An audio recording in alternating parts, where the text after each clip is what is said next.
Assalamualaikum warahmatullahi wabarakatuh. Halo Sobat Speniwa, selamat pagi. Kembali lagi di podcast SMP Negeri 1 Wonoayu. Bahagia melihat gaya adik, melihat gayanya buatku tawa terpingkal. Perkenalkan, nama saya Cantika, anak cantik dari SMP Negeri 1 Wonoayu yang terkenal. Kembali lagi di podcast SMP Negeri 1 Wonoayu bersama saya selaku host pada podcast pagi ini. Nah, pada podcast kali ini, kita kedatangan sosok yang sangat luar biasa dan bisa memberikan motivasi yang bermanfaat bagi kita semua. Kalian tahu nggak beliau itu siapa? Beliau adalah seseorang yang sangat cantik, mengagumkan, dan pekerja keras tentunya. Dari beliau, kita akan belajar banyak tentang kewirausahaan. Langsung saja kita mengenal beliau lebih dalam lagi ya. Selamat pagi Bu Owner Pizza Bun. Selamat pagi, cantik. Dikenal sebagai penyedia makanan cepat saji khas Italia yang terkenal di area Krian sekitarnya. Tentu saja rasanya yang khusus dan tiada duanya. Siapa nih nama panjang dari pemilik ibu yang sangat cantik ini? Mau tahu aja atau mau tahu banget ini? Mau tahu banget dong. Nama bekennya kan udah tahu ya, nama bekennya ya? Iya. Siapa nama bekennya? Nama panggilannya kan Mbak Bun. Nah, ini nama bekennya itu ya. Kalau nama panjangnya itu Mei Ernawati. Wah, ternyata namanya secantik orangnya ya. Nggak nyambung ya sama nama panggilannya ya? Nyambung-nyambung aja karena sama-sama cantik. Mohon izin ya Bu untuk berbincang-bincang pada pagi ini. Pizza Bun ini sudah berdiri berapa tahun ya? Dan setahu saya ada di depan SMP Al Islam Krian. Sekarang ada di Residen. Ya. Apa itu semua rasanya sama dengan yang di Residen sekarang ini? Nah, Bun's Pizza ini berdiri dari 2015. Sudah lama ya? Ya, pertama kali jualan itu malah bukan di outlet. Pertama kali jualan di rumah. Di rumah?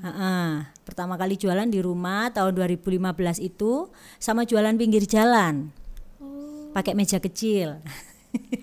Terus baru di tahun 2019 akhir bisa buka cabang ke-1. Itu waktu itu cabang ke-1 ada di Balungbendo.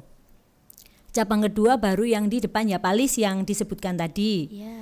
Terus cabang ketiga ada di Watugolong, cabang keempat ada di Bareng Kerajaan, cabang kelima ada di Tarik. Terus sekarang semuanya tutup, pindah di Mandiri Residen yang sekarang dikenal orang-orang itu. Oh, wow, berarti sebenarnya itu cabangnya udah banyak sekali ya? Iya, tapi sudah tutup. Kenapa itu Bu? Karena apa ya? Pertama biaya operasionalnya besar.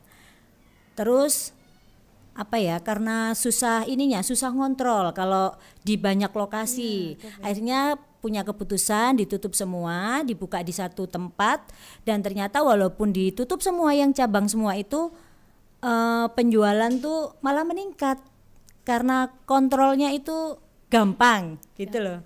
Iya, jadi karena kontrolnya gampang ada di satu tempat jadi memutuskan di situ saja. Iya, betul. Dan lokasinya sekarang lebih mudah sih untuk temukan gitu. Iya. Pasti semua anak Speniwa juga udah tahu. Sudah tahu? Sudah tahu kan Residen dekat Bu. Iya. Untuk penamaan brandnya, mengapa brandnya menggunakan Bun Pizza, menggunakan Papa Pizza atau nama lain? Kenapa? Karena kan saya kan udah punya anak.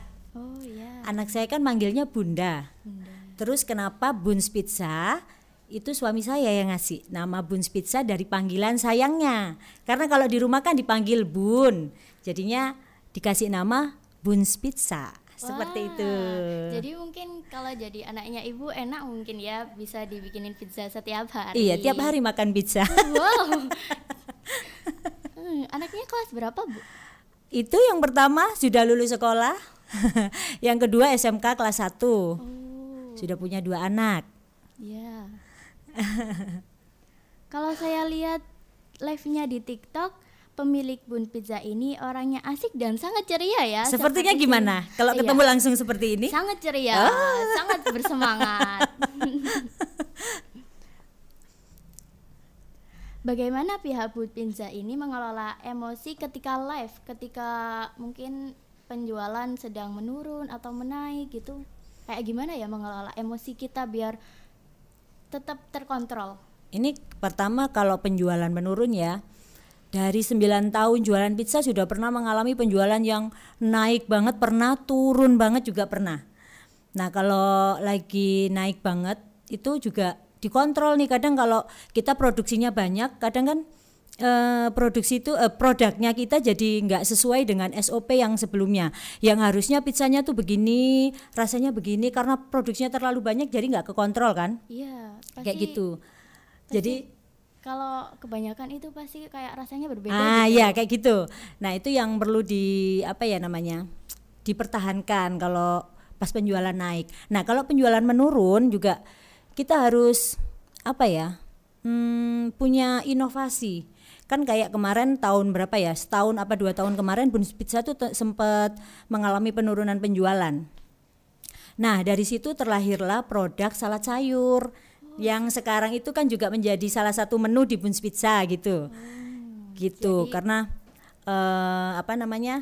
gimana ya caranya kita punya pemasukan yang lebih dengan kondisi penjualan pizza yang menurun, akhirnya keluarlah produk salad sayur itu kayak gitu. Ya, jadi di Bun Pizza ini banyak-banyak menu ya? Banyak menu, itulah banyak inovasi gitu. Tapi awalnya itu cuma pizza aja ya? Awalnya pizza aja cuma satu menu. Cuma satu menu yang menu original yang sekarang dijual harga 25.000. Nah, dari situ menunya itu aja sih. Terus dulu waktu pertama. jadi lama-kelamaan makin nambah, makin nambah, iya. Wow, keren sekali. Terus kalau dari live menjaga emosi itu kadang ya buat ini aja sih. Kalau ada komen-komen yang kurang nggak enak, yang nggak enak gitu, ya kita bikin ketawa aja. Tapi ada satu sih pasti komen yang kalau lihat proses produksi pizza kan kita nggak pakai sarung tangan di Bun's Pizza, tapi SOP-nya memang harus pakai wajib cuci tangan sebelum membuat pizzanya itu, tapi masih dikomen kan nggak pakai sarung tangan kayak gitu. Nah kayak gitu ya dibuat guyonan aja sih. Kalau ada panas banget ya kalau kena penggorengan itu. Bukan penggorengan, karena kalau pakai sarung tangan lama kelamaan itu bahasa Jawanya tuh kemeringat gitu loh. Jadi keringatnya malah ini notos netes gitu loh. Jadi malah nggak higienis di pizzanya. Kalau nggak pakai sarung tangan, kita kalau megang apa dikit kotor, sering-sering cuci tangan seperti itu. Wow, berarti nggak pakai sarung, meskipun nggak pakai sarung tangan, makanan bisa tetap higienis ya? Iya, dijamin higienis. Skill memasak dari Bun Pizza ini pasti tidak bisa dianggap remeh kan? Kira-kira skill memasak apa saja yang dimiliki pemilik Bun Pizza? Mungkin memasak sejenis makanan Nusantara, Western atau Perti? Masak seperti layaknya ibu rumah tangga biasa, setiap hari masak ya menu rumahan, menu Nusantara mungkin ya. Sayur asem, sayur kunci, sayur lodeh seperti itu. Kalau masakan Western paling ya pizza itu tadi ya, terus kayak steak, makaroni skutel yang juga jadi salah satu menu di Bun's Pizza, zupa sup kayak gitu. Jadi nggak hanya makanan-makanan dari Italia juga? Enggak, masak sambal juga bisa kok. Saya sebagai favorit sambal. Oh, favorit sambal. Iya, sangat suka. Pasti ibunya sering nyambel ini di rumah. Iya, sering. Saya sendiri juga sekarang bisa nyambel. Bisa nyambel, bisa masak juga. Bisa. Keren ini, keren. Karena suka bikin makanan-makanan yang kayak pengen bikin pizza, tapi kan kalau pizza itu kadang mahal ya. Jadi kayak mau bikin coba sendiri terus katanya itu awal-awal nggak enak lah, ada yang kurang ini, terus memutuskan kadang juga beli untuk memotivasi kayak jadi kemarin tuh kita kurangnya gini gitu. Harusnya pizza tuh bukan makanan mahal sebenarnya, semua orang bisa bikin loh, karena kan nggak harus pakai oven. Waktu saya pertama jualan dulu malah pakai teflon. Pakai teflon, jadinya harusnya semua orang yang di rumah yang punya teflon itu bisa bikin pizza asal punya teflon itu tadi. Tapi menurut Ibu Owner beda nggak rasanya kalau di oven sama di teflon? Enggak beda sama sekali karena dari awal jualan dulu kan memang saya jualannya pakai teflon. Nah ini menurut orang-orang yang beli, menurut pelanggan yang udah lama yang ngikutin Bunz Pizza dari awal jualan sampai sekarang, katanya sih rasanya enggak beda kayak gitu. Jadi tetap sama, tetap iya, enak tetap pastinya. enak karena resepnya yang dipakai masih tetap sama. Ya.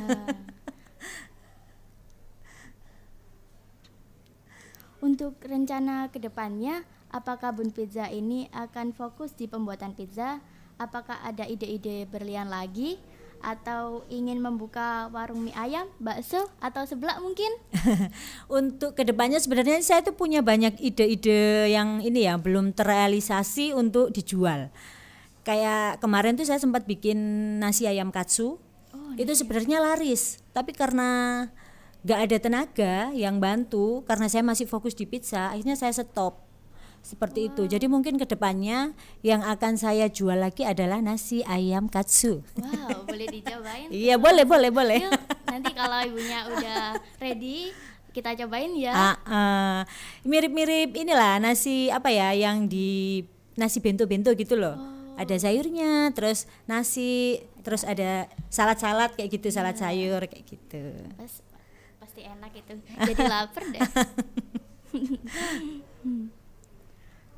Bagaimana cerita latar belakang terciptanya Bunz Pizza?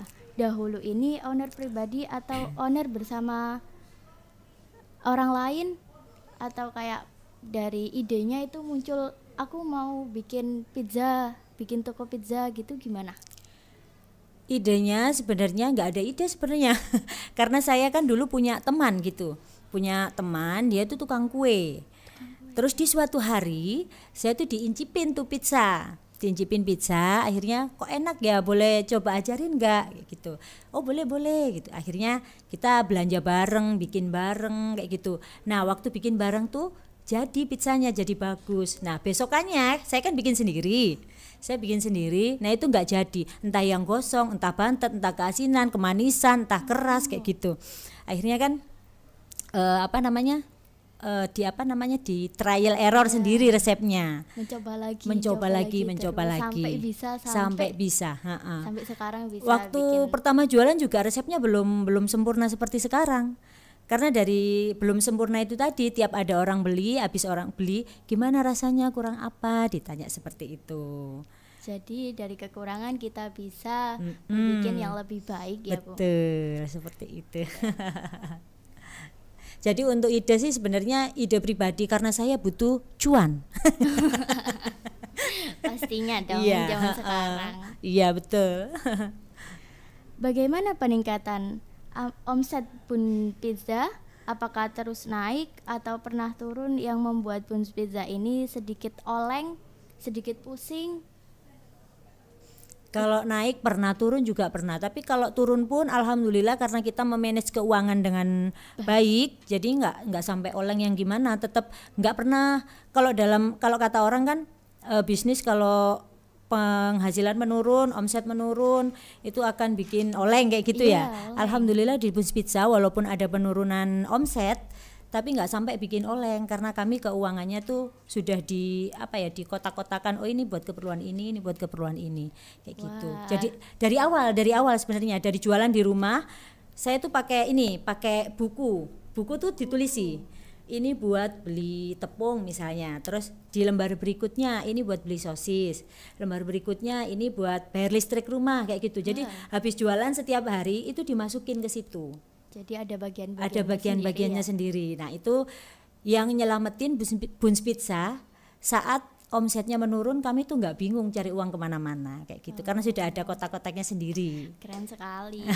Yuk Sobat Speniwa, contoh nih kita memisah-misah uang buat keperluan kita agar bisa menabung buat beli yang kita inginkan. Betul. Nah, oke, ternyata kita sudah di penghujung podcast inspiratif pagi ini. Saya selaku host podcast dan bintang tamu pamit undur diri. Sampai jumpa di podcast selanjutnya. Wassalamualaikum warahmatullahi wabarakatuh.